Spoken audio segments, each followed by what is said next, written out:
Hello guys, आगे हम बढ़ते हैं इसमें और आगे हम डिस्कस करेंगे। Okay guys, ethics, integrity and aptitude हम पढ़ रहे थे। हमने डिस्कस किया है टॉपिक एक, और हम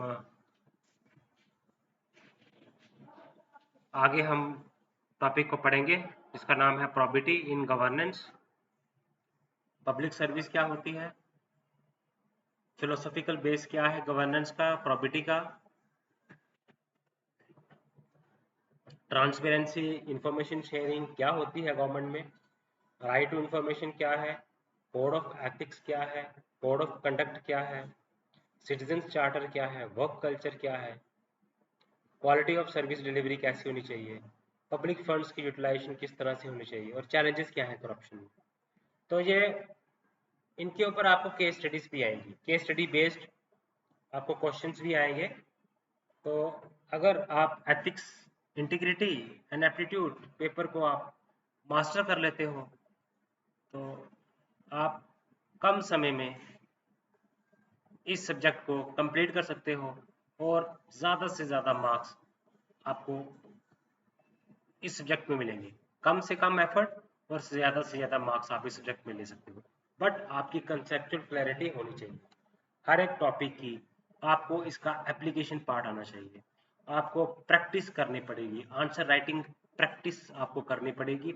आप केस स्टडी बेस्ड क्वेश्चंस को आप जितना ज़्यादा प्रैक्टिस करोगे उतना ही ज़्यादा आपका नॉलेज बेस बढ़ेगा, एनालिटिकल पावर जो है वो आपकी बढ़ेगी, एनालिटिकल स्किल्स आपके एनहांस होंगे। ओके गाइस, तो आगे हम बढ़ते हैं।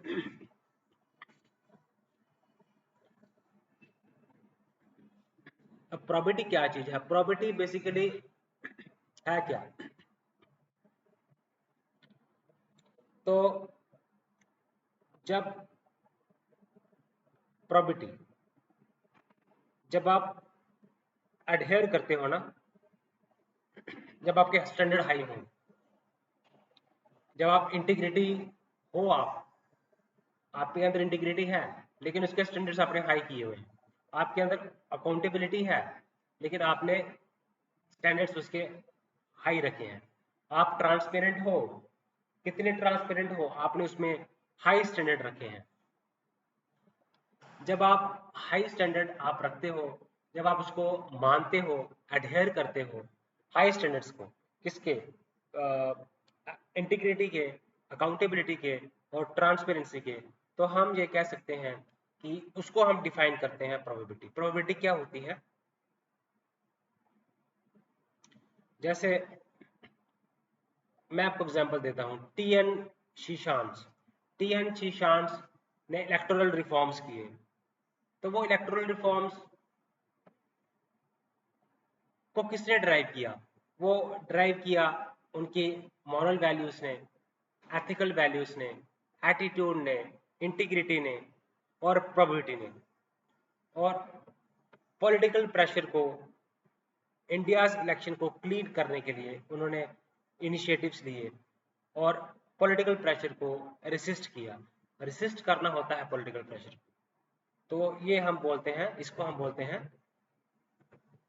तो जब आपकी इंटीग्रिटी हो ना, जब आपकी ऑनेस्टी हो, कंप्लीट आपकी ऑनेस्टी हो, कंप्लीट और कंफर्म्ड हो, उसको हम बोलते हैं प्रोबिटी। जब आपकी पब्लिक लाइफ में आप स्टैंडर्ड्स आपके बड़े हाई हैं ट्रांसपेरेंसी के, that is called probity.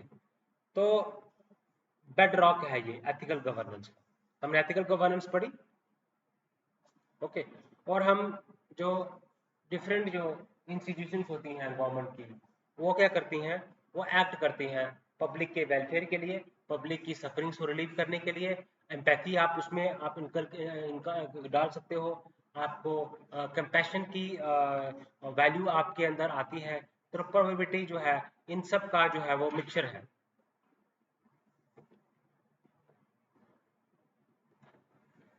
Okay. तो अब यूएस सुप्रीम कोर्ट ने क्या कहा, कोर्ट है यूएस सुप्रीम कोर्ट का, public office is a public trust, public office is a public trust. तो हमने पब्लिक, अब सर्विस, पब्लिक सर्विस क्या होती है, तो ये क्या होता है, पब्लिक सर्विस का मतलब होता है कि आपकी कमिटमेंट है, आपकी डेडिकेशन है, आपकी कमिटमेंट है, किसके लिए? जो नीड्स है, सर्विसेज जो नीड्स है सिटीजन्स की, जो मोस्ट वल्नरेबल सिटीजन्स हैं, वल्नरेबल सिटीजन्स हैं, उनके प्रति आपकी सेल्फलेस डेडिकेशन को हम बोलते हैं पब्लिक सर्विस। आप पब्लिक सर्विस का मतलब क्या होता है, पब्लिक सर्वेंट का मतलब क्या होता है, पब्लिक सर्वेंट का मतलब क्या होता है, इट इज पब्लिक सर्विस का मतलब क्या होता है? पब्लिक सर्विस होती है कि इट इज द, मैं बताता हूँ क्या होती है public service. It is the selfless commitment, it is a selfless commitment towards the needs of the citizen, especially the most vulnerable section of the society। जब मोस्ट वल्नरेबल सेक्शन है society का, उनके प्रति आपकी समर्पण, आपकी डेडिकेशन, आपकी service को हम बोलते हैं पब्लिक सर्विस। आप फिलोसॉफिकल बेसिस की बात करें हम, आप फिलोसॉफिकल बेसिस क्या है?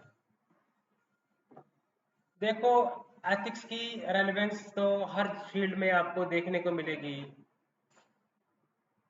आप गवर्नमेंट सर्वेंट हैं, आप आईएएस ऑफिसर्स हैं, या फिर आप अदर ग्रुप ऑफिसर्स हैं, तो एथिक्स तो बहुत ही ज़रूरी है, क्रूशियल है। ये ऑप्शनल नहीं है, ये एसेंशियल है। तभी आप एक हाई स्टैंडर्ड आप सेट कर सकते हो, तभी आप गवर्नेंस, पब्लिक गवर्नेंस कैरी कर सकते हो,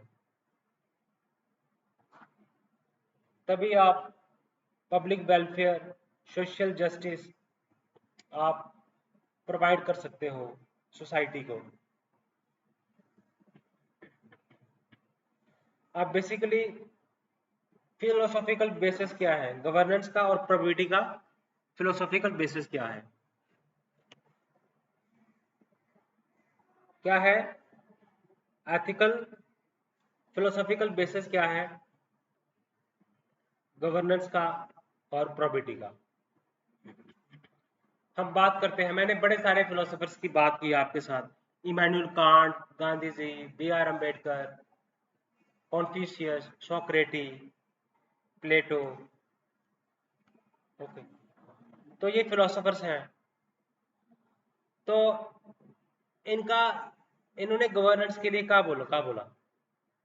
तो इनकी फिलोसफी, इनकी जो वैल्यूज हैं, वो गवर्नेंस के लिए क्या रेलेवेंट है, मीन्स गवर्नेंस की प्रॉपर्टी में क्या रेलेवेंस है? इंडियन फिलोसोफर्स भी हैं, वेस्टर्न फिलोसोफर्स भी हैं। ओके,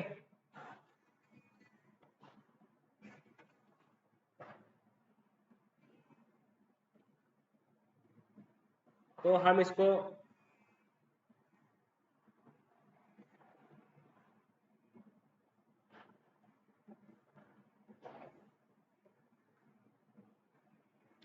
हम डिस्कस कर रहे हैं कि फिलोसॉफिकल बेसिस क्या है।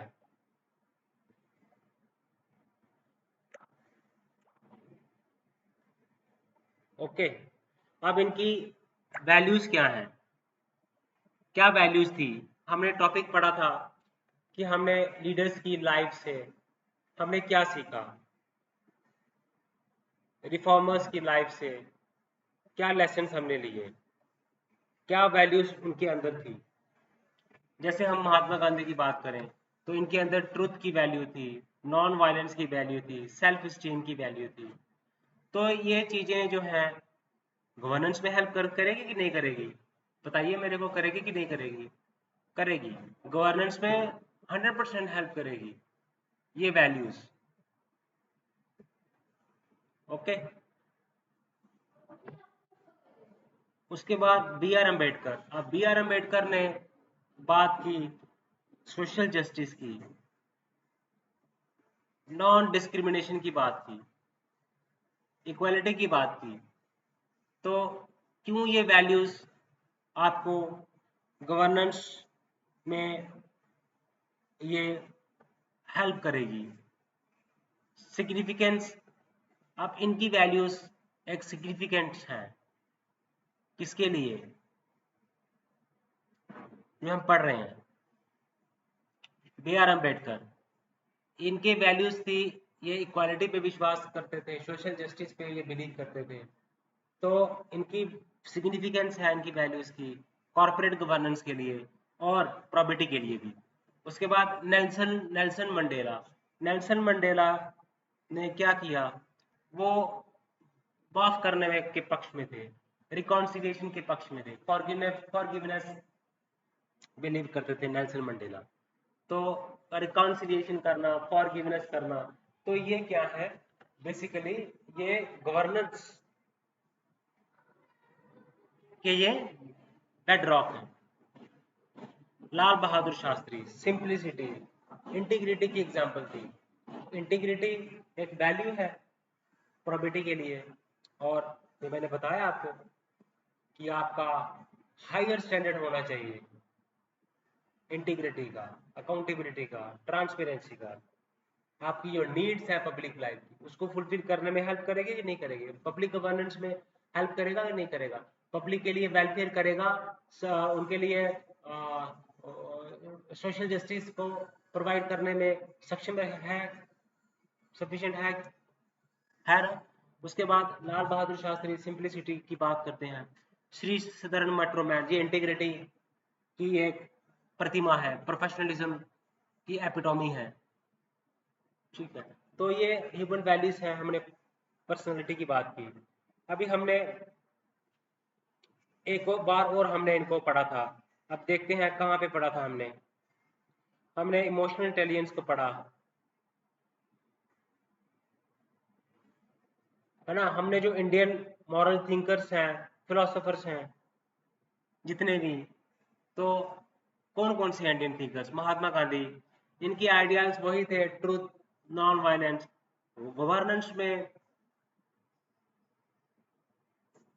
को प्रमोट करने में, पब्लिक गवर्नेंस में प्रमोट करने में इसका रोल सिग्निफिकेंट है।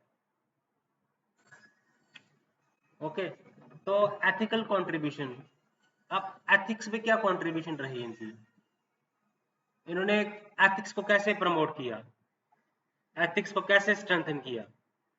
इन्होंने बताया कि मीन्स के ऊपर, मीन्स जो है वो आपके एथिकल होने चाहिए, एंड्स पे फोकस नहीं करना, आपके मीन्स सही होने चाहिए। और मॉरल रिस्पॉन्सिबिलिटी, अपनी मॉरल लीडरशिप होनी चाहिए आपके अंदर। और कंसाइंस, देखो कंसाइंस एक सोर्स ऑफ एथिक्स भी है, और आपका एक्शन जो है वो कंसाइंस बेस्ड होना चाहिए। जी, महात्मा गांधी की फिलॉसफी है, उनकी एथिक्स को स्ट्रेंथन करने के लिए उनके ये चीजें उन्होंने दी हैं, ये कंसेप्ट उन्होंने दिए हैं।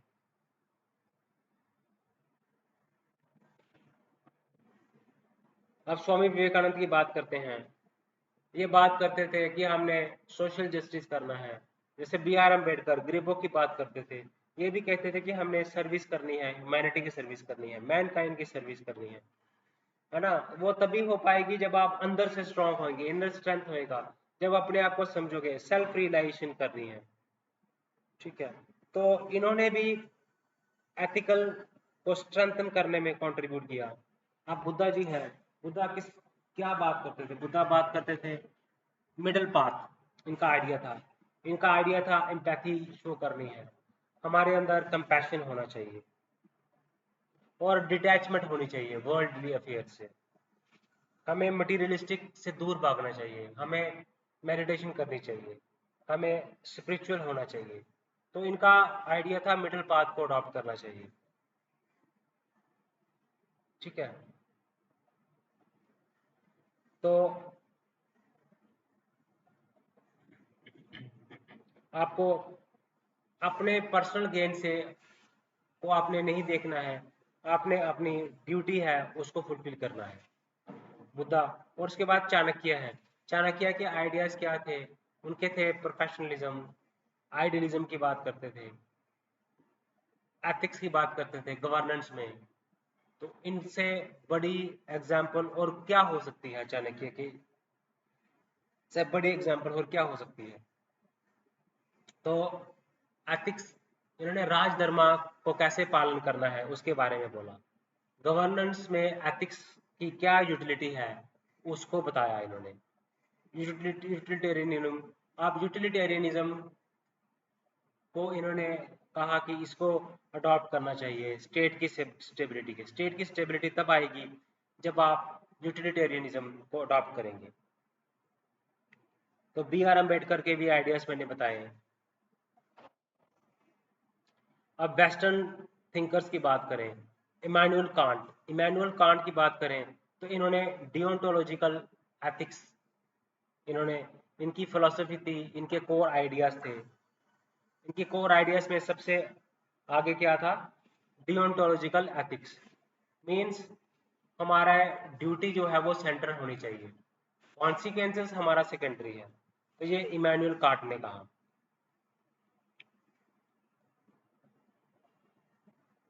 ठीक है, तो इमानुअल कांट की फिलॉसफी, गांधी की जो फिलॉसफी थी, focus on means not on ends. आपके मीन्स जो है वो एथिकल्स होनी चाहिए।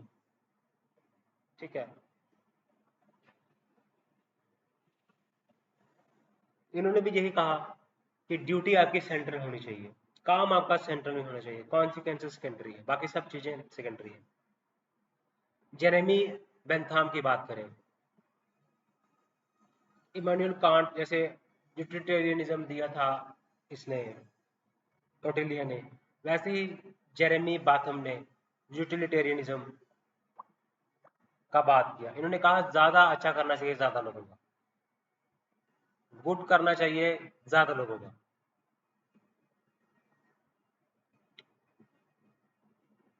तो जॉन स्टुआर्ट मिल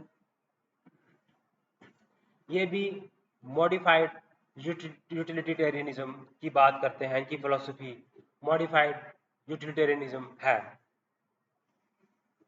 तो ये इंडिविजुअल राइट्स को सपोर्ट करते हैं एज लॉन्ग एज आप वो अगर हार्म नहीं कर रहे हैं, तो इंडिविजुअल राइट्स को इन्होंने सपोर्ट किया।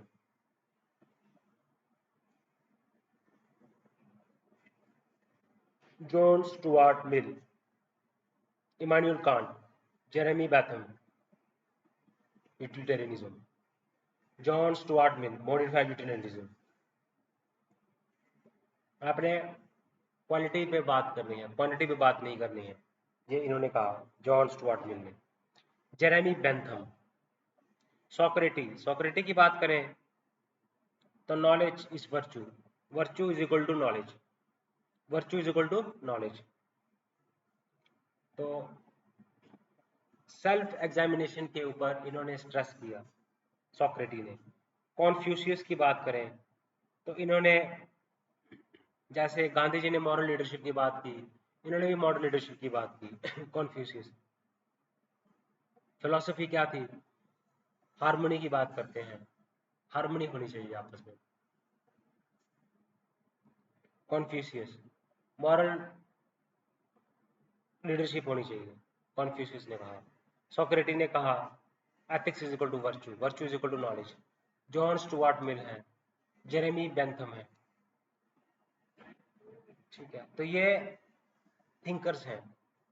तो इनको थिंकर्स को आपने अपने यूपीएससी आंसर्स में लिखना है। ठीक है, इन्होंने, इनकी वैल्यूज क्या थी, उनकी रेलेवेंस क्या है, क्वेश्चंस में उनको आपने यूज करना है। इनकी फिलोसफी क्या थी, इनके कोर आइडियाज क्या थे, किन पे वर्क किया इन्होंने, क्या बात कही, और इनकी रेलेवेंस क्या है। ओके गाइस,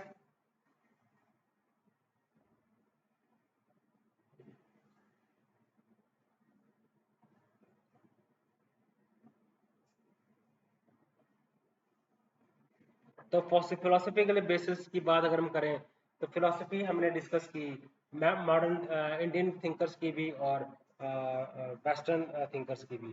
देखो, मैंने आपको शुरुआत में ही बताया कि टॉपिक की इंटरलिंकेजेस बहुत ज़रूरी है। उसके लिए टॉपिक्स आपके दिमाग में रटे हुए होने चाहिए, सिलेबस के टॉपिक्स, तभी आप लिंकेजेस कर पाओगे। जैसे हमने पढ़ा थिंकर्स ने कंट्रीब्यूट क्या किया एथिक्स में,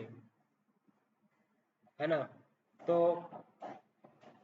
हमने डिस्कस किया फिलोसफी के बारे में, डिस्कस किया फिलोसोफर्स के बारे में, डिस्कस किया दो टॉपिक्स। फिर तीसरा टॉपिक एक और आया, philosophical basis of governance and probity. तो ये टॉपिक्स को आपने लिंक करके पढ़ना है। इन 3 टॉपिक्स को आपने एक टॉपिक बना के पढ़ना है, जॉइंटली पढ़ना है। तो क्या होगा, तो कोई भी तीनों में से एक क्वेश्चन भी आएगा तो आपकी अप्रोच जो है वो बेहतर होगी, आप गुड मार्क्स फैच कर पाओगे। गुड मार्क्स कितने जरूरी हैं। उसके बाद आता है transparency and information sharing in governance. तो ट्रांसपेरेंसी कैसी आएगी? देखो गवर्नमेंट क्या कर रही है, कोई काम कर रही है, एक्शन कर रही है, तो वो ओपन होने चाहिए, उनकी प्रॉपर स्क्रूटनी होनी चाहिए, ओपन स्क्रूटनी उनकी हो जानी चाहिए, होनी चाहिए। तो इससे क्या होगा, करप्शन और आर्बिट्रेरीनेस नहीं रहेगी, करप्शन नहीं रहेगी। जैसे आरटीआई एक्ट है 2005, तो इससे क्या होगा, आपके जो गवर्नमेंट के जो एक्शंस हैं वो एक्सेसिबल हो जाएंगे, ओपन एक्सेस हो जाएगा उन एक्शंस का, स्क्रूटनी के लिए ओपन हो जाएंगे, उनकी स्क्रूटनी कर सकते हैं। ओके, तो आपके पास एक लीगल राइट है एक्सेस करने का इंफॉर्मेशन, तो आप रेगुलरिटीज को, आर्बिट्रेरीनेस को आप एक्सपोज कर सकते हैं। तो आपके पास क्या है, एक लीगल राइट है। आरटीआई एक्ट क्या है, ये बेसिकली लीगल राइट है टू एक्सेस पब्लिक इंफॉर्मेशन। अब पब्लिक इंफॉर्मेशन क्यों एक्सेस करनी है वो, क्योंकि पब्लिक एक्शन जो होते हैं, जो पब्लिक की वेलफेयर के लिए, सोशल जस्टिस के लिए किए जाते हैं, तो उनको स्क्रूटनी किया जाता है। और स्क्रूटनी कहीं भी कभी होगी जब वो एक्शन जो है ओपन होंगे, ओपन तभी होंगे जब कोई ऐसा लीगल टूल होगा जिसकी वजह से हम इंफॉर्मेशन सीख कर सके, आम नागरिक इंफॉर्मेशन सीख कर सके और गवर्नमेंट के एक्शंस को वो स्क्रूटनी कर सके, और उसको लूप होल्स को वो बाहर ला सके। ई गवर्नेंस, अब ई गवर्नेंस में मैंने बताया आपको कि किस तरह से आप एथिकल गवर्नेंस में एथिक्स को हम कैसे ला सकते हैं ई गवर्नेंस में। देखो ई गवर्नेंस एथिक्स किस तरह से अपने टॉपिक को लिंक करना है। आप ई गवर्नेंस की बात करें, है ना, तो जैसे हम क्या करते हैं, डिजिटल माध्यम से डिजिटाइज्ड सर्विस प्रोवाइड करते हैं, ताकि क्या हो, जैसे ऑनलाइन लैंड रिकॉर्ड्स है, ऑनलाइन लैंड रिकॉर्ड्स सिस्टम हम कर रहे हैं, तो ई गवर्नेंस की जा रही है।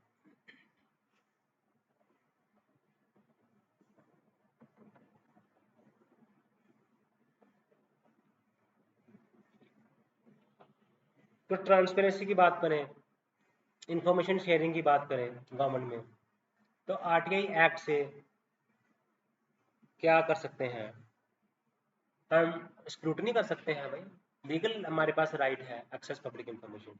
ई गवर्नेंस से हमने देखा, जैसे डिजिटाइज सर्विस देके हम पब्लिक इंटरफेयर्स को कम कर सकते हैं, ह्यूमन इंटरफेस को कम कर सकते हैं, online land records, Jan Dhan Aadhaar mobile trinity, proactive disclosure.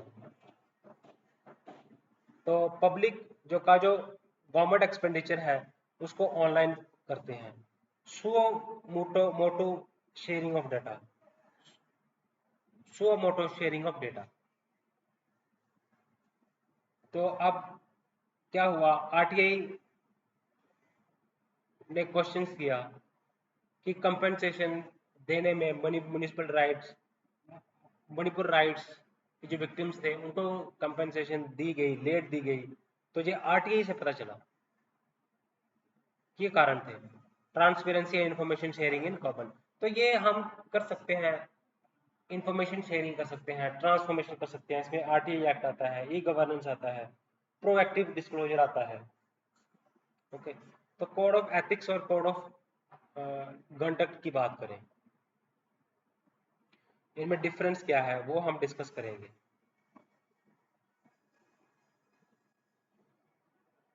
ठीक है, तो बेसिकली हम बात करेंगे डिफरेंस क्या है। एथिक्स हमें बताता है कि what is good and what is not good for us. Morals हमें हमारा इनर सेल्फ बताता है,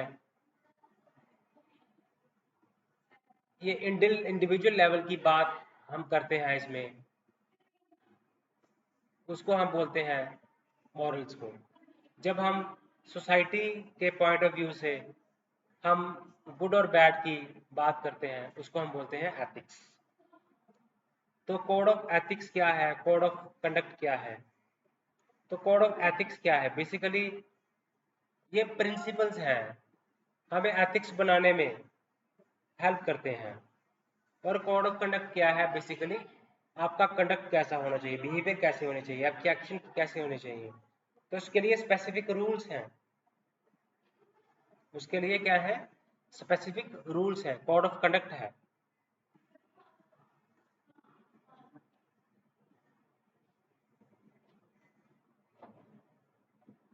तो code of ethics broad principles हैं और कोड ऑफ कंडक्ट जो है वो स्पेसिफिक प्रिंसिपल्स हैं। कोड ऑफ कंडक्ट में आपको बताया जाता है क्या आपको करना है, क्या नहीं करना है, डूज एंड डोंट्स बताए जाते हैं for behaviour. Moral and professional standard, ये बेसिकली एथिक्स क्या बताता है कि हमने मॉरल स्टैंडर्ड्स, प्रोफेशनल स्टैंडर्ड्स हमने सेट किए होते हैं, हाई स्टैंडर्ड सेट किए होते हैं एथिक्स के। तो वो हमें बताता है कोड ऑफ एथिक्स। प्रिंसिपल्स है जो हमें मॉरल स्टैंडर्ड बताता है, प्रोफेशनल स्टैंडर्ड की बात करता है, प्रोफेशनल स्टैंडर्ड से बात करता है, क्या स्टैंडर्ड्स होने चाहिए प्रोफेशनलिज्म में, क्या मोरालिटी होनी चाहिए।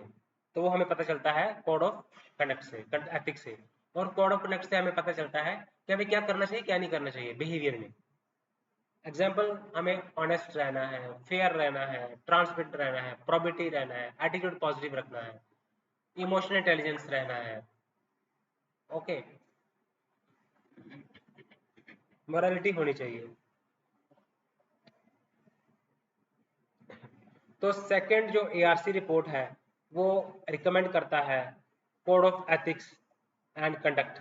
सेपरेट कोड ऑफ एथिक्स भी दिए हैं, सेपरेट कोड ऑफ कंडक्ट भी दिए हैं, किसमें और किसके लिए, फॉर सिविल सर्वेंट्स के लिए। आपके लिए कोड ऑफ कंडक्ट भी है, कोड ऑफ एथिक्स भी है। तो सिटीजन चार्टर्स की बात करते हैं।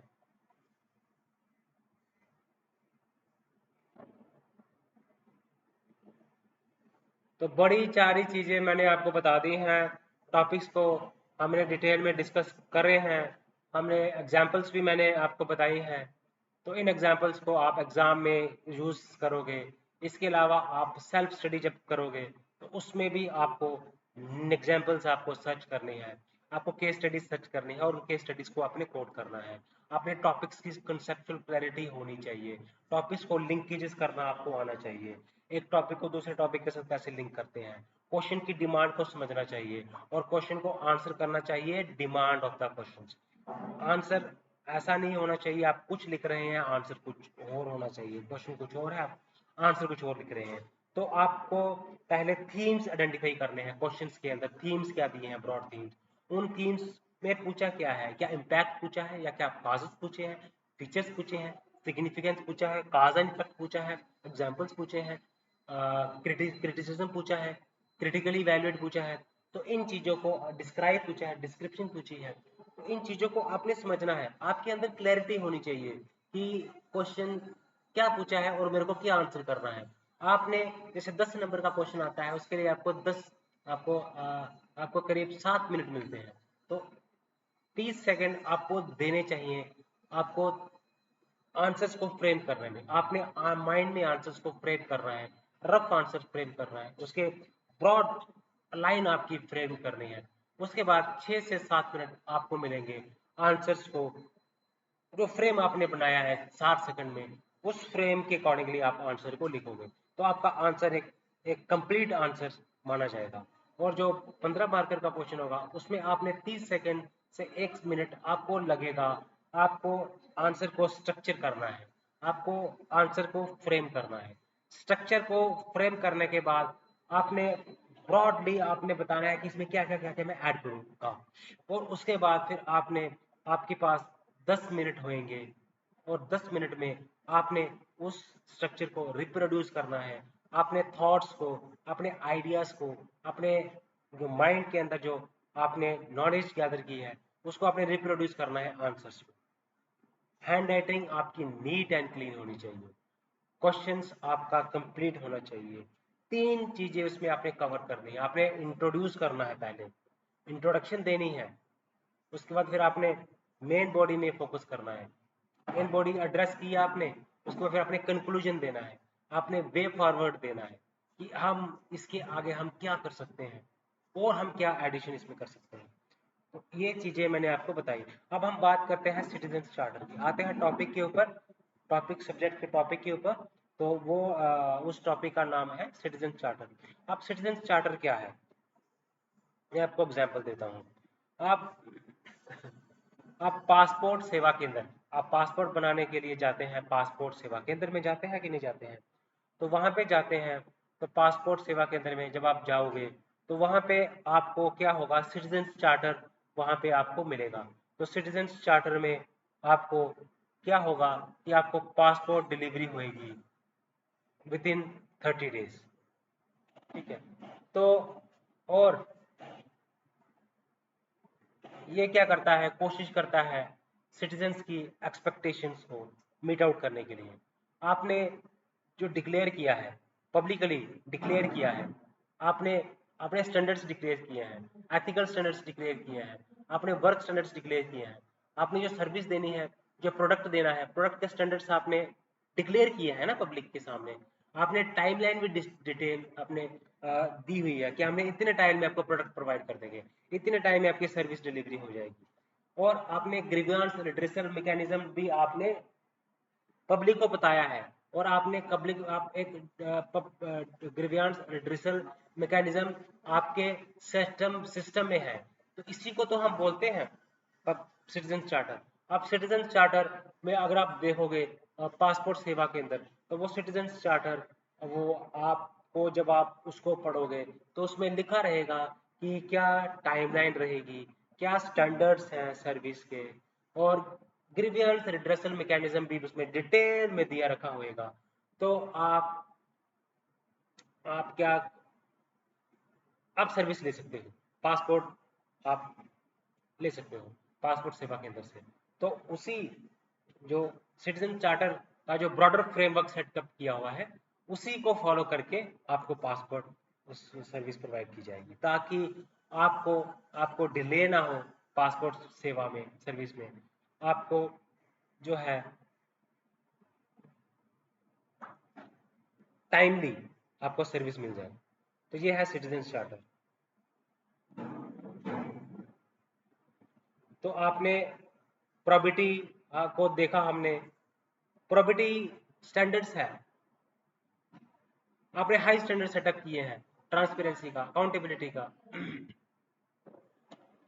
दैट इज, और उसको आप फॉलो कर रहे हैं, दैट इज कॉल्ड प्रॉबिटी। और गवर्नेंस में प्रॉबिटी चाहिए, एथिक्स इन गवर्नेंस में चाहिए। एथिकल्स मीन्स आपको एक आपका प्रोफेशनल कंडक्ट दर्शाता है, कोड ऑफ कंडक्ट, एथिकल जो कोड ऑफ एथिक्स हैं वो हेल्प करते हैं, एनेबलर हैं वो, है ना, वो एथिकल गवर्नेंस में। पब्लिक सर्विस क्या है कि जब आप क्या करते हो, आप एक डेडिकेशन के साथ जब आप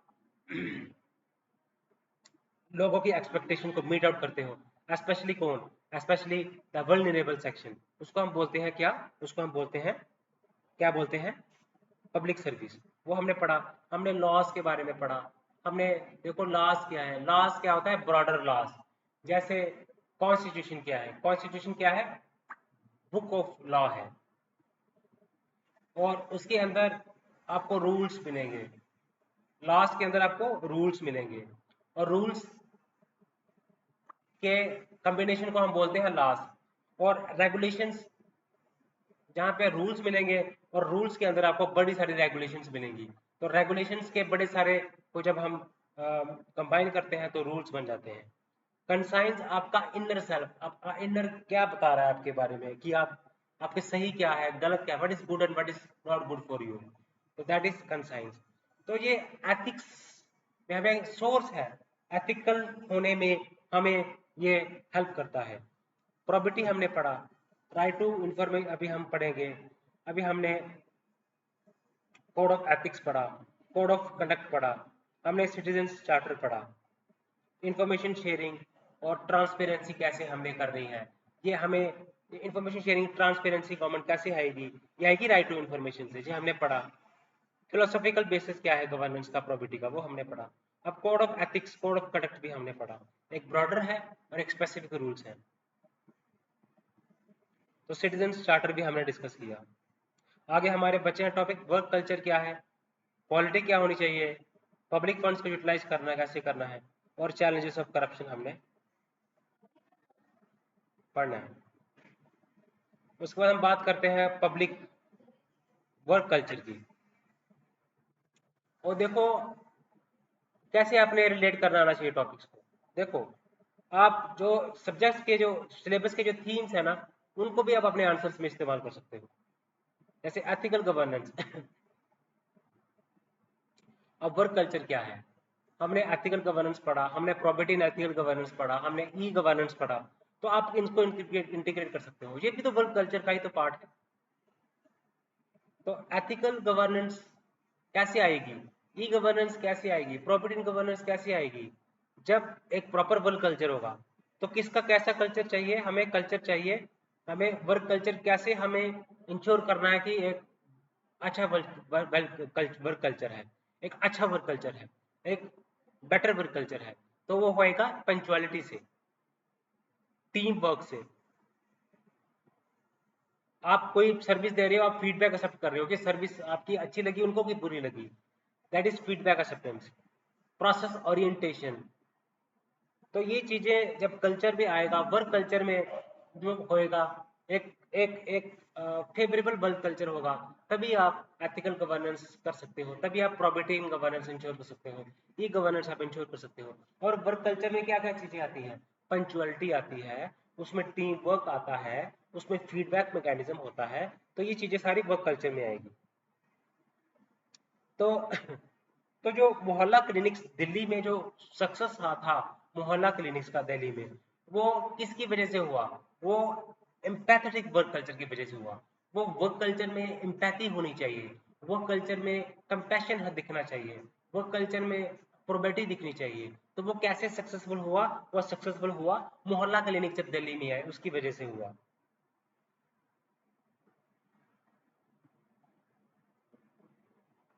अब हम बात करते हैं यूटिलाइजेशन ऑफ पब्लिक फंड्स। तो पब्लिक फंड्स जो है वो सिंपल सी बात है, सिंपल सा टॉपिक है। तो किस तरह से हमें यूटिलाइज करना चाहिए, आप थीम्स को यूटिलाइज कीजिए, एथिक्स के थीम्स को यूटिलाइज कीजिए, प्रॉपर्टी के साथ हम पब्लिक फंड्स को यूटिलाइज करना है, हमें ट्रांसपेरेंसी के साथ उसको यूटिलाइज करना है, प्रॉपर गवर्नेंस के साथ यूटिलाइज करना है, लॉफुली यूटिलाइज करना है, एथिकली यूटिलाइज करना है।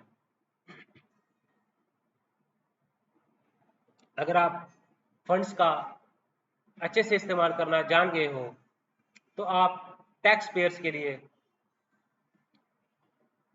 आप आपकी मॉरल रिस्पॉन्सिबिलिटी बनती है टैक्स पेयर्स के लिए, कि आप उनके फंड्स को आप प्रॉपरली यूटिलाइज कर रहे हो।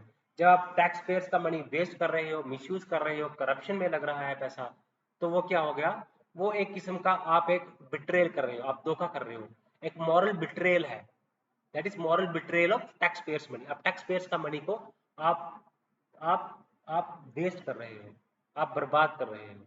तो पब्लिक फंड्स जो है, टैक्स पेयर्स का मनी जो है, वो आपने प्रॉपर्टी के साथ इस्तेमाल करना है, आपने पॉजिटिव एटीट्यूड के साथ इस्तेमाल करना है, आपने एथिकल गवर्नेंस के साथ इस्तेमाल करना है, आपने ई गवर्नेंस के साथ इस्तेमाल करना है, और आपने उसको ट्रांसपेरेंट मैनर में, लॉफुल मैनर में, है ना। कंपैशन भी आपकी होनी चाहिए ताकि आप सोशल जस्टिस कर पाओ, एम्पैथी भी होनी चाहिए। ठीक है, एम्पैथी होगी तो जो मोहल्ला क्लिनिक्स है दिल्ली में, वो एक एग्जाम्पल है कि पब्लिक फंड्स को यूटिलाइज कैसे करना है। तो जैसे एक स्कैम हुआ था झारखंड में 2023 में, तो वहां पे क्या हुआ था, राशन कार्ड जो थे वो इनएलिजिबल लोगों को इशू किए गए थे। तो क्या हुआ, तो ये क्या कारण था, ये थी ना मिस यूटिलाइजेशन थी पब्लिक फंड्स की, कि आपने इनएलिजिबल जो थे लोग, उनको आपने राशन प्रोवाइड किया, उनको राशन कार्ड दिया। तो ये क्या रिवील करता है? ये इम्पार्शियलिटी रिलीव करता है, ये अनएफिशिएंसी रिलीव करता है, ये अनलॉफुल रिवील करता है। ओके, आप पब्लिक फंड्स ऑडिट होना चाहिए, ऑडिट किया जाता है ना, सोशल ऑडिट होना चाहिए, तो यूटिलाइजेशन में हम कर सकते हैं। और comptroller and auditor general of India audit करते हैं अकाउंट्स की, वो ऑडिट होना चाहिए। इसके लिए कमेटीज बनी है, पार्लियामेंट्री कमेटीज हैं, जो चेक रखते हैं फंड्स के ऊपर। इसके लिए सोशल ऑडिट होना चाहिए। मैंने आपको ऑलरेडी एडवांस में बता दिया कि किस तरह से हम पब्लिक फंड्स का यूटिलाइज कर सकते हैं। तो ये हम बात कर रहे थे यूटिलाइजेशन ऑफ पब्लिक फंड्स की। ओके गाइस, तो हम आगे उसके आगे और हम डिस्कस करते हैं, आगे हम और क्या डिस्कस कर सकते हैं।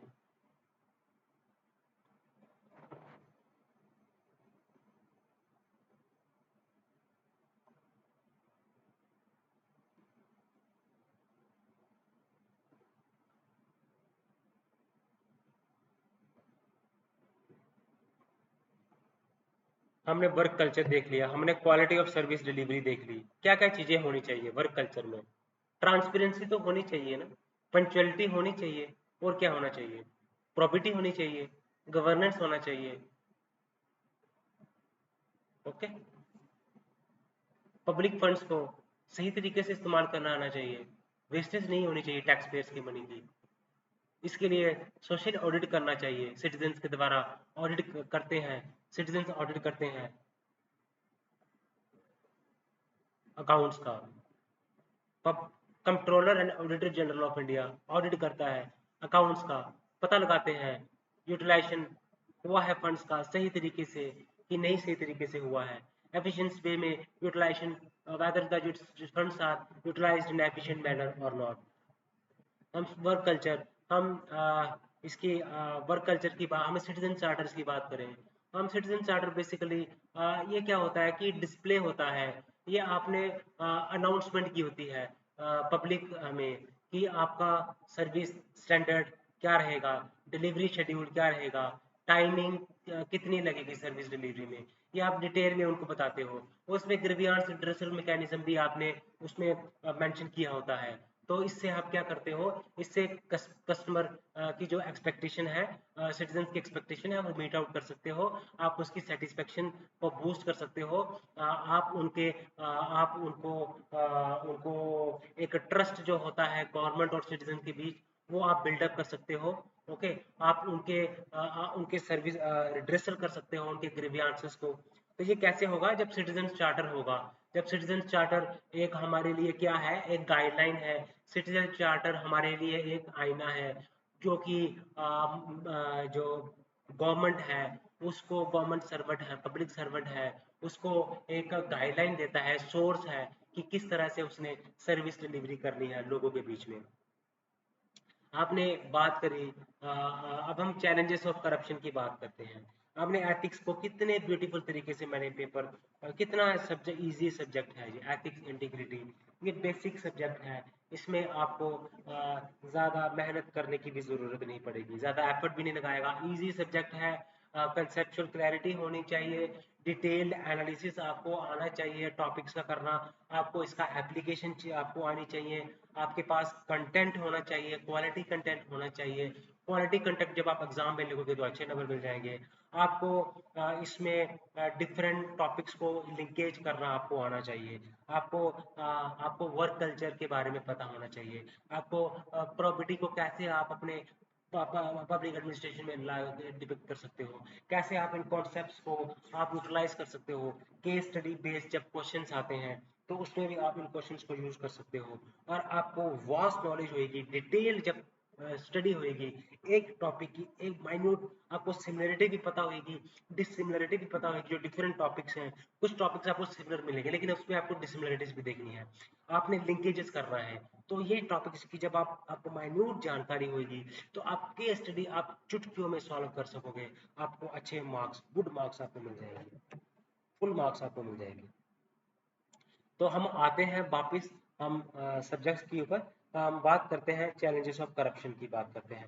तो चैलेंजेस ऑफ करप्शन क्या है, तो उसमें हम देखेंगे। सबसे पहले आता है आप, एक होता है करप्शन की बड़ी सारी, एक होती है पैटी करप्शन, छोटी करप्शन। आप देखो, म्यूनिसिपल सर्विस आपने लेनी है, बर्थ सर्टिफिकेट बनाना है, डेथ सर्टिफिकेट बनाना है, कुछ और माइन्यूट सर्विस लेनी है, तो उसके लिए 100 500 200 रुपये दिए जाते हैं, दैट इज कॉल्ड पेटी करप्शन।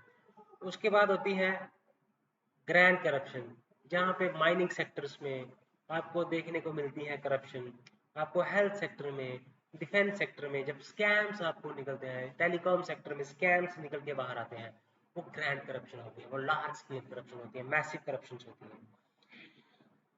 ओके, तो अब इंडस्ट्री भी क्या करती है, रेगुलेटर्स को इन्फ्लुएंस कर रहा। अगर रेगुलेटर्स, इंडस्ट्री जो है रेगुलेटर्स को इन्फ्लुएंस कर रही है, जब बड़े बड़े इंडस्ट्रीज जो है वो सेबी को इन्फ्लुएंस करने में है, आरबीआई को इन्फ्लुएंस करने में, गवर्नमेंट जब आरबीआई को का ऊपर पॉलिटिकल प्रेशर जब डालती है, जब इन्फ्लुएंस कर पाती है, तो ये भी किसी एक टाइप की करप्शन ही है। ये भी एक रेगुलेटरी कैप्चर है, रेगुलेटरी कैप्चर करना, कि आप रेगुलेटरी बॉडी को आप कैप्चर कर लिया है, आप उसको रेगुलेट कर रहे हो, आप उसको इन्फ्लुएंस कर रहे हो। रेगुलेटर को आप रेगुलेट कर रहे हो, रेगुलेटर का काम होता है रेगुलेट करना, लेकिन वो खुद ही रेगुलेट हो रही है इन्फ्लुएंशियल इंडस्ट्रीज के द्वारा, पॉलिटिकल पार्टीज के द्वारा, पॉलिटिकल फेसेस के द्वारा। तो पॉलिटिकल ब्यूरोक्रेटिक नेक्सस जो है, ये भी एक इशू है, ये भी एक करप्शन का एक इशू है, चैलेंज है करप्शन का। जैसे टेंडर्स को चेंज कर दिया जाता है, कैंसिल कर दिया जाता है, उसमें बहुत सारी चेंजेस ला दी जाती हैं।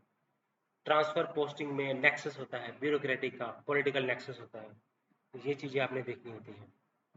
ठीक है, तो जैसे आप देखते होंगे, आप सुने होंगे कि एक दो साल पहले एक सीनियर रेलवे ऑफिसर को अरेस्ट किया गया, क्योंकि वो एक्सेप्ट कर रहा था ब्राइब, कॉन्ट्रैक्ट को अप्रूवल के लिए वो ब्राइब कर रहा था।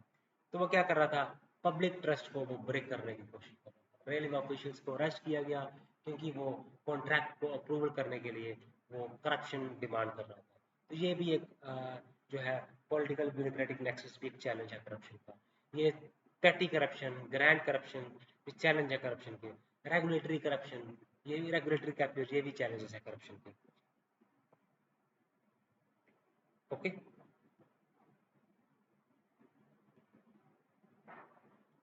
तो आप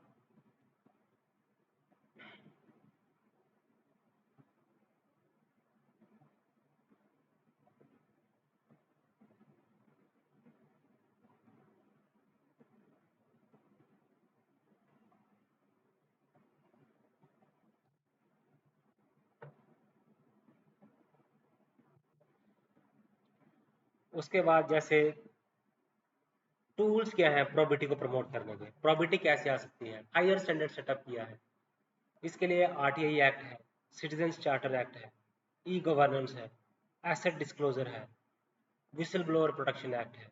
तो ये टूल्स, देखो आरटीआई एक्ट से क्या आता है, गवर्नमेंट के चिट्ठे, काले चिट्ठे बाहर निकलते हैं। विसल ब्लोअर प्रोटेक्शन एक्ट से आप लूप होल्स सिस्टम के अंदर वो बाहर निकालते हैं। तो ये भी एक्सपोज करता है उन लोगों को जो कि जिन्होंने गलत काम किए होते हैं।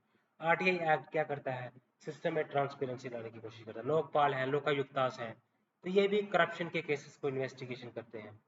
विजिलेंस कमीशन है, ठीक है, तो ये भी करप्शन केसेस को इन्वेस्टिगेशन करते हैं। विजिलेंस कमीशन है, लोकपाल लोकायुक्तास है, विसल ब्लोअर प्रोटेक्शन एक्ट है, आरटीआई एक्ट है, ई गवर्नेंस है, एसेट डिस्क्लोजर है। ओके, तो ये सारे टूल्स हैं पब्लिक गवर्नेंस के।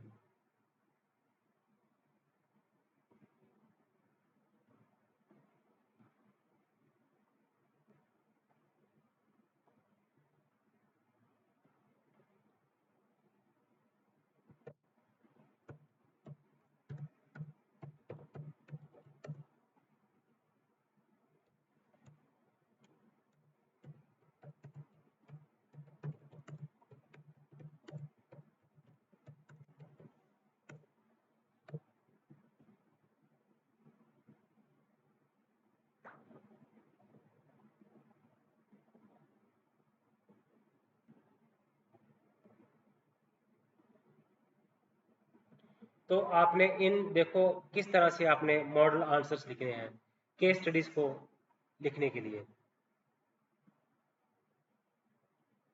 आपने देखो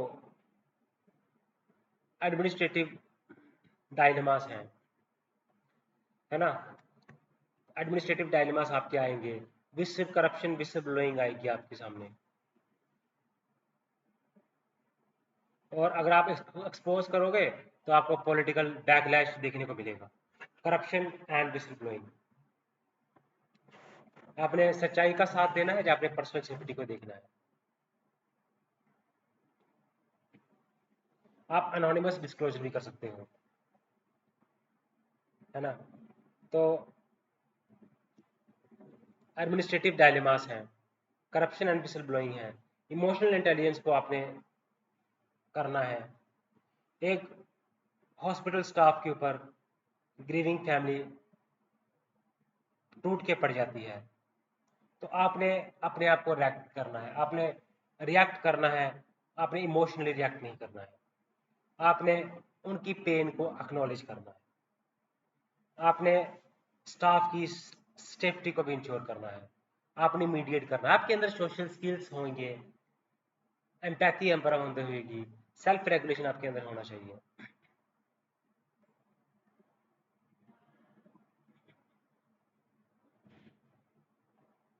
आप इसमें विसल ब्लोअर प्रोटेक्शन एक्ट को इस्तेमाल कर सकते हो, फॉर्मल चैनल के द्वारा रिपोर्ट कर सकते हो।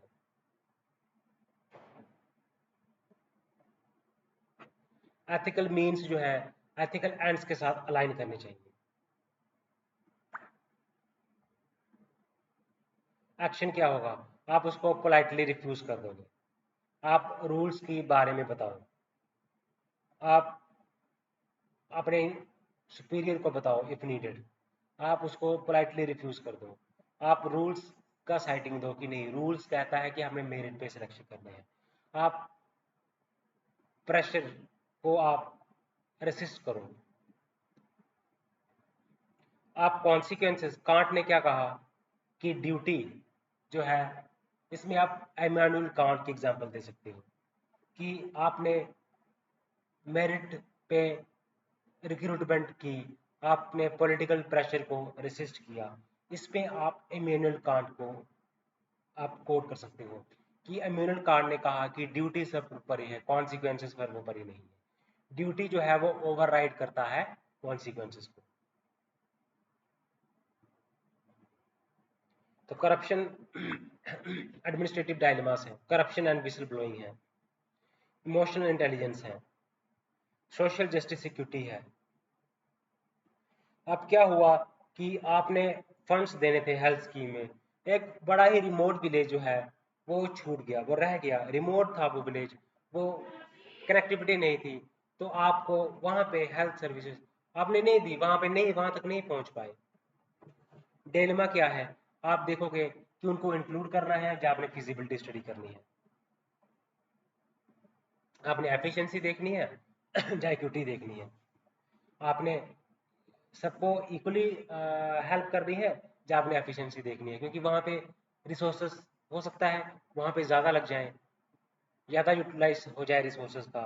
जो रिमोट एरिया में विलेज है जिसको आपने हेल्थ सर्विस प्रोवाइड करनी है, जहाँ पे रोड कनेक्टिविटी नहीं है, वहाँ पे हो सकता है कि आपको फंड्स ज़्यादा यूटिलाइज करने पड़ जाएं।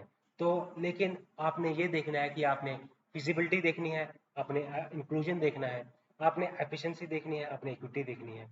ओके, तो आप वहाँ के लिए आप मोबाइल हेल्थ यूनिट्स का इस्तेमाल कर सकते हो, आप इश्यूज को रेज कर सकते हो हाई रप्स के साथ।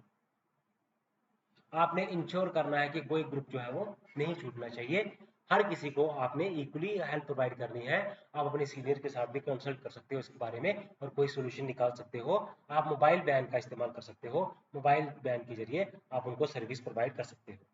तो ये सोशल जस्टिस और इक्विटी की बात मैंने कर दी आपके सामने। अब मैं बात करूंगा right to information and transparency. आपको आरटीआई आपके पास आती है और वो मांगती है आपके सीनियर की इंफॉर्मेशन, तो आपको सुपीरियर कहता है कि आप उसको नहीं दो। आपके अंदर कन्फ्लिक्ट क्या है, आपने लॉयल्टी शो करनी है अपने सीनियर सुपीरियर के लिए, या फिर आपने लीगल ड्यूटी फॉलो करनी है। रूल क्या है, आरटीआई जो है फॉलो करना चाहिए अनलेस इंफॉर्मेशन एग्जाम्पशन हो अंडर सेक्शन 8, और कई बार इंफॉर्मेशन एग्जाम्पशन होती है अंडर सेक्शन 8 और अंडर सेक्शन 9। रिस्पॉन्स में क्या करना है, आप रिप्लाई करो, ठीक है, आप लॉफुली, क्योंकि आपने रिप्लाई करना है। एस्केलेट करो इफ नीडेड। डॉक्यूमेंट डिसीजंस, आप एक प्रॉपर जो आप डिसीजन ले रहे हो उसको डॉक्यूमेंट कर लो। अप्लाई ऑब्जेक्टिवली, आपको लीगल कंप्लायंस भी करना है, लीगल एथिक्स भी फॉलो करने हैं, ट्रांसपेरेंसी प्रिंसिपल्स को भी फॉलो करना है, क्योंकि ये प्रॉपर्टी फॉलो करनी है आपने। कैसे आपने आंसर राइटिंग करनी है केस स्टडी की, आपने पहले तो सिचुएशन को आपने केस स्टडीज में डिस्कस कर रहा हूँ आपके साथ, आपने केस स्टडीज जब लिखनी है तो आपने सबसे पहले जब आप केस स्टडी पढ़ोगे तो आपने उसको स्ट्रक्चर कैसे करना है। मैं आपको स्ट्रक्चरिंग बता देता हूँ केस स्टडीज की, फिर हम कुछ प्रैक्टिकल केस स्टडीज भी हम डिस्कस करेंगे, ठीक है। तो आपको मॉडल स्ट्रक्चर कैसे करना है, आपने जो सिचुएशन है ना उसको रीस्टेट करना है 2 लाइन्स में, जितने भी स्टेक होल्डर्स हैं उसके अंदर वो आपने आइडेंटिफाई करने हैं, एथिकल इश्यूज क्या है वो आपने आइडेंटिफाई करने हैं, जो वैल्यूज जो आएंगी कंफ्लिक्ट में वो आपने मेंशन करनी है। तो आपने जितने भी पॉसिबल कोर्स ऑफ एक्शंस हैं वो आपने इवेल्युएट करने हैं, सेलेक्ट करने हैं, और जस्टिफाई करोगे आप मोस्ट एथिकल एक्शंस को, और आपने सपोर्ट करना है अपने आंसर्स को, आपने एडमिनिस्ट्रेटिव रूल के साथ सपोर्ट करना है, एथिकल कोड ऑफ कंडक्ट के साथ सपोर्ट करना है, कॉन्स्टिट्यूशनल प्रिंसिपल के साथ सपोर्ट करना है, थिंकर के साथ सपोर्ट करना है, और लॉन्ग टर्म इम्पैक्ट क्या होगा पब्लिक ट्रस्ट के ऊपर, गुड गवर्नेंस के ऊपर, उसको आपने कंक्लूड करना है। तो जब आपने केस स्टडीज जब आप कर रहे हैं, जब आप आंसर राइटिंग जब आप कर रहे हैं, तो आपने क्या करना है, एक मैं आपको मॉडल स्ट्रक्चर बता देता हूँ कि केस स्टडीज को आपने आंसर कैसे करना है। सबसे पहले आपने 2 लाइन्स में, 1 या 2 लाइन्स में आपने रीस्टेट करना है सिचुएशन को, कि सिचुएशन क्या मेंशन है केस स्टडीज में। उसके बाद आपने फिर एथिकल इश्यूज क्या क्या है उसमें इवॉल्व है वो आपने डिस्कस करना है, आपने स्टेक होल्डर्स को एनालाइज करना है, ठीक है। आपने जो कन्फ्लिक्ट्स हैं, एथिकल इश्यूज करें, आपने वैल्यूज इन कन्फ्लिक्ट, जो एथिकल डिलेमास हैं, जो कन्फ्लिक्ट्स हैं वो आपने डिस्कस करने हैं। उसके बाद फिर आपने क्या करना है, जितने भी पॉसिबल आउटकम्स हैं, एक्शंस हैं, वो अपने डिस्कस करने हैं, जस्टिफाई इवेल्युएट करना है पॉसिबल कोर्स ऑफ एक्शन, फिर आपने सेलेक्ट करना है, जस्टिफाई करना है द मोस्ट एथिकल कोर्स, जो मोस्ट एथिकल कोर्स होगा, जो सेलेक्ट करना है और जस्टिफाई करना है, जो मोस्ट एथिकल कोर्स होगा उसको सेलेक्ट करना है और आपने जस्टिफाई करना है, और आपने जो एथिकल कोर्स ऑफ एक्शन जो आपने सेलेक्ट किया है उसको आपने थिंकर के साथ, कॉन्स्टिट्यूशनल प्रिंसिपल के साथ, आपने एडमिनिस्ट्रेटिव वैल्यूज के साथ, code of conduct, code of ethics के साथ उसको आपने सपोर्ट करना है, और आपने लॉन्ग टर्म इम्पैक्ट क्या होगा स्टेक होल्डर्स के ऊपर, गवर्नेंस के ऊपर, वो आपने लास्ट में आपने कंक्लूजन में आपने बता देना है। ओके गाइस, तो इस वीडियो में हम यहाँ तक ही रहेंगे।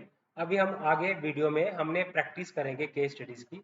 मैं आपके साथ कम से कम 5-10 केस स्टडीज़, 10-15 केस स्टडीज़ आपके साथ मैं डिस्कस करूँगा कि आपने केस स्टडी को कैसे अप्रोच करना है, आपने उसको स्ट्रक्चर कैसे करना है आंसर को, आपने क्या क्या उसमें स्टेप्स जो है वो फॉलो करने हैं, लास्ट में कंक्लूजन कैसे देना है वो आपने बताना है।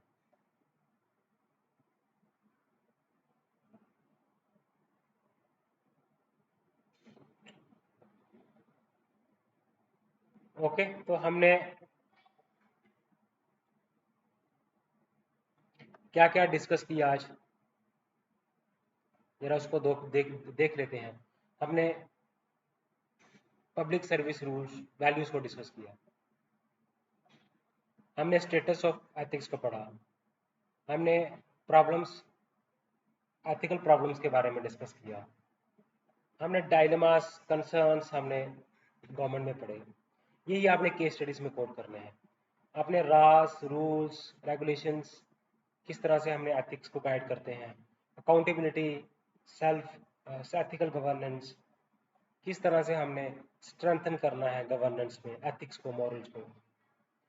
इंटरनेशनल रिलेशन में, फंडिंग में क्या एथिकल इश्यूज हैं। कॉरपोरेट गवर्नेंस क्या है वो आपने पढ़ना है। प्रॉबिलिटी क्या है गवर्नेंस में। पब्लिक सर्विस, पब्लिक वैल्यूज को डिस्कस किया, पब्लिक सर्विस को हमने डिस्कस किया। फिलोसॉफिकल बेसिस, हमने मॉरल थिंकर्स को डिस्कस किया। फिलोसॉफिकल बेसिस ऑफ गवर्नेंस क्या है। इंफॉर्मेशन शेयरिंग क्या है, आरटीआई क्या है, ट्रांसपेरेंसी इन गवर्नेंस क्या चीज़ है, कोड ऑफ एथिक्स क्या है, कोड ऑफ कंडक्ट क्या है, सिटीजन चार्टर क्या है, वर्क कल्चर क्या है, क्वालिटी ऑफ सर्विस डिलीवरी क्या है, utilisation of public funds, challenges of corruption. तो ये सारे हमने टॉपिक्स डिटेल में किए हैं।